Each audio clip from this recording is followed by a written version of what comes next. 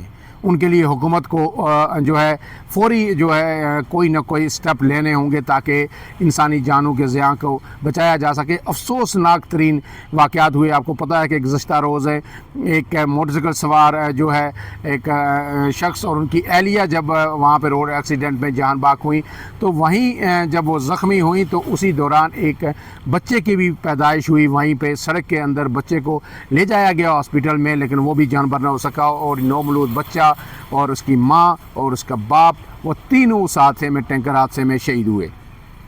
اس کے ساتھ یہ صرف یہی نہیں، تقریباً اب تک جو ہے نا تقریباً 70 سے 80 لوگ ہیں یہ ان 2 سے 3 ماہ کے اندر ٹینکر حادثات میں، واٹر ٹینکرز ہیں یا دوسرے بڑے گاڑیاں ہیں ان کے حادثات میں جو ہے جان باک ہو چکے ہیں. بلا شبہ ان کو فوری طور پر رکنا چاہیے.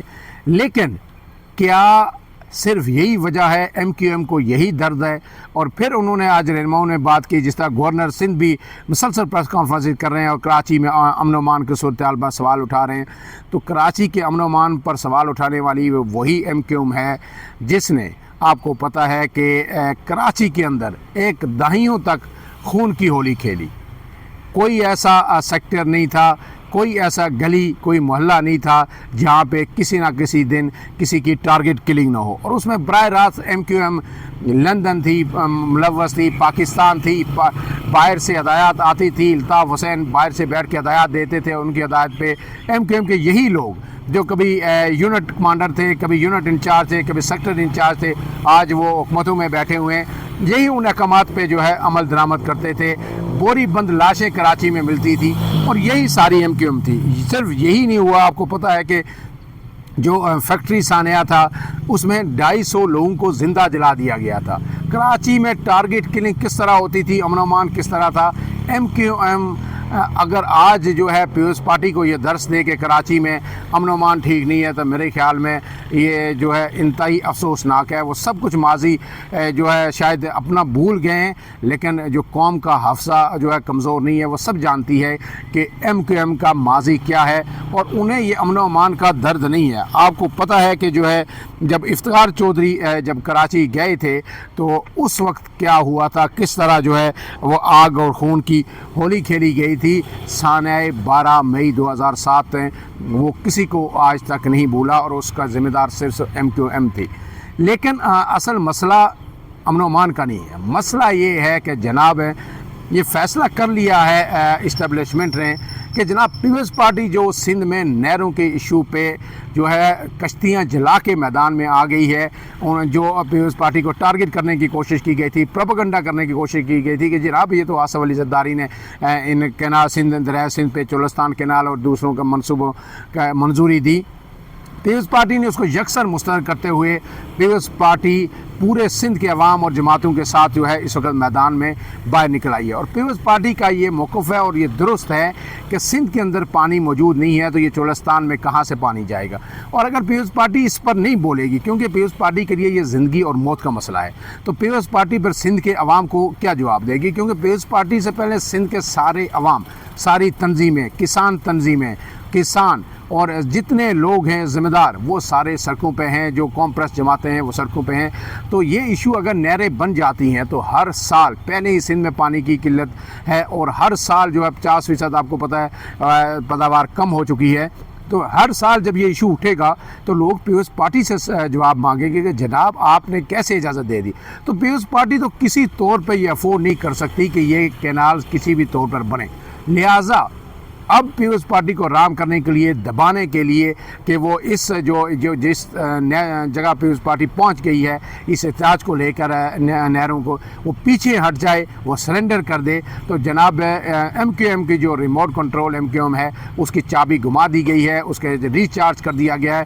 اور پیپلز پارٹی پہلے آپ کو میں نے بار بار آپ کو کہا کہ ایک وقت تھا کہ سندھ میں کتوں کا ایشو بڑا سامنے آ گیا تھا کہ جو ہے یہ جو اسٹرے ڈاگز ہیں، اسٹریٹ ڈاگز جو انہیں آپ کہتے ہیں، آوارہ کتے بچوں کو کاٹ رہے ہیں، وہ ایشو بھی بنا دیا گیا تھا، اور اب وہ ایشو تو غائب ہے۔ اب کراچی میں ٹینکرز کا ایشو ہے کہ جی کہ لوگ سڑک حادثات میں مر رہے ہیں۔ سڑک حادثات میں پورے دن میں پورے پاکستان میں لوگ مر رہے ہیں، صرف کراچی میں نہیں مر رہے۔ اس کا یہ مطلب قطعی طور پر نہیں ہے کہ جناب جو ہے کہ کراچی میں جو مر رہے ہیں تو مرتے رہیں۔ ایک شخص بھی جو ہے، میں کہتا ہوں کہ سال کے اندر بھی اس طرح کی لاپرواہی سے، غفلت سے نہیں مرنا چاہیے۔ حکومت کی ذمہ داری ہے کہ انہیں جو ہے گاڑیوں کو درست کرے، اور نظام اور شہریوں کی جان بچانا حکومت کا فرض ہے، لیکن یہ وجہ نہیں ہے۔ وہ سب کو پتہ ہے کہ ایم کیو ایم جو پیپلز پارٹی کے خلاف بول رہی ہے، انہیں یہ ہدایت کی گئی ہے، یہ حکم دیا گیا ہے کہ پیپلز پارٹی کو آڑے ہاتھوں لینا ہے، انہیں کسی طرح بیک فٹ پہ لانا ہے تاکہ پیپلز پارٹی اس سے وڈرا کرے نہروں کے ایشو سے، اور یہ نہریں جو ہے بنیں، اور پھر جو چولستان کی زمین ہے 12 لاکھ ایکڑ وہ سیراب ہو، اور پھر سب اچھا اور ہو جائے۔ کیونکہ وزیر اعلیٰ پنجاب جو ہیں وہ تو آئندہ کے وزیر اعظم کے خواب دیکھ رہی ہیں، اس لیے انہیں پتہ ہے کہ میں نے اگر وزیر اعظم بننا ہے تو آشیرواد کہاں سے مجھے لینی ہے۔ انہوں نے پہلے بھی بتایا تھا کہ انہیں تمام طریقے آتے ہیں، وہ سب طریقے وہ آتے ہیں، وہ کرنا جانتی ہیں، اس میں صرف جو ہے جوتے سیدھے کرنے پڑتے ہیں۔ تو میرے خیال میں جو ہے اب چیزیں بہت تیزی سے آگے بڑھ رہی ہیں، اور بہت کچھ وہ سیکھ گئی ہیں۔ اس لیے وہ تو کہہ رہی ہیں کہ جی پنجاب میں نہر بنے گی، پنجاب سے پانی آئے گا، لیکن تمام آبی ماہرین اس پہ متفق ہیں کہ پنجاب سے پانی نہیں آئے گا، یہ دریائے سندھ کا پانی ہوگا، اور اس سے نہ صرف سندھ متاثر ہوگا جبکہ پنجاب بھی ہوگا۔ اب اس سب میں جب آج پھر پریس کانفرنس کی جو ہے جو خالد مقبول صدیقی نے اسلام آباد پریس کلب میں، تو انہوں نے پھر یہی سارا راگ الاپا اس کا جواب دیا شرجیل میمن صاحب نے، اور انہوں نے واضح طور پر کہا کھل کے۔ اس سے پہلے تو جو ہے مرتضیٰ وہاب بھی ان کو ٹکرتے رہے ہیں، اور آج جو ہے شرجیل میمن نے بھی کہا ہے کہ ایم کیو ایم نے ہزاروں لوگوں کی گودیں اجاڑی ہیں۔ ایم کیو ایم پوری قوم جانتی ہے، کراچی کے عوام جانتے ہیں کہ ہزاروں لوگوں کی گودیں اجاڑی ہیں، اور اب انہوں نے کہا تھا کہ جناب اب یہ کہہ رہے ہیں بلدیاتی الیکشن صحیح نہیں ہوئے، اور تو بلدیاتی الیکشن کا انہوں نے بائیکاٹ کیوں کیا تھا؟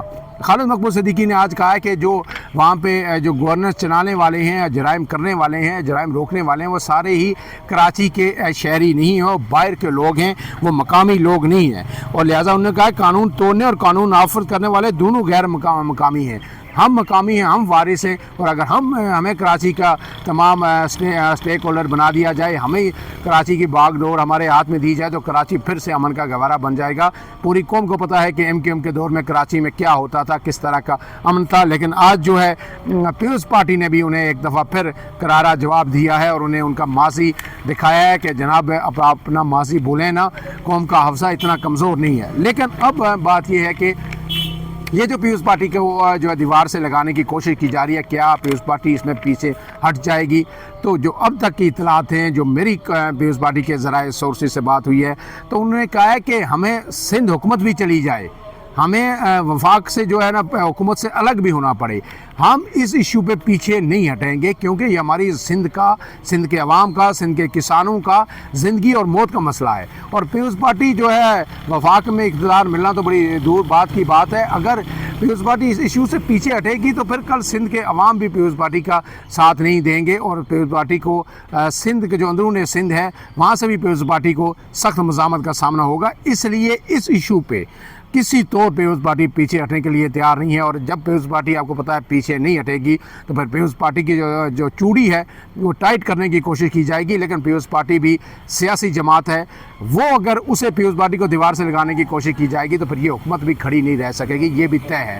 کیونکہ اگر پیپلز پارٹی آج حکومت سے الگ ہو جاتی ہے تو اس حکومت کو کوئی بھی سہارا نہیں دے گا، اس کا دھڑن تختہ جلد ہو جائے گا۔ فی الحال کے لیے اتنا ہی۔